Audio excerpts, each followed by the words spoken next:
Hello everyone! Welcome to the Veiler channel. Today I'll show how to clean Windows 11 from unnecessary files, junk files, and all kinds of digital garbage. First, the most basic step is to empty the recycle bin. Make sure there's nothing important in it and click Empty Recycle Bin. Next, type Run here and then type temp and press enter. Now we have this folder with tons and tons of small files. Press Ctrl+A and then delete to remove all these files. You can also open it using run%temp%.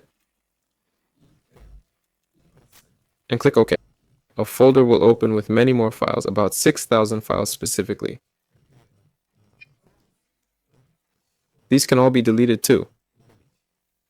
I think this has helped you already. Also remember that the Downloads folder contains apps you probably don't need.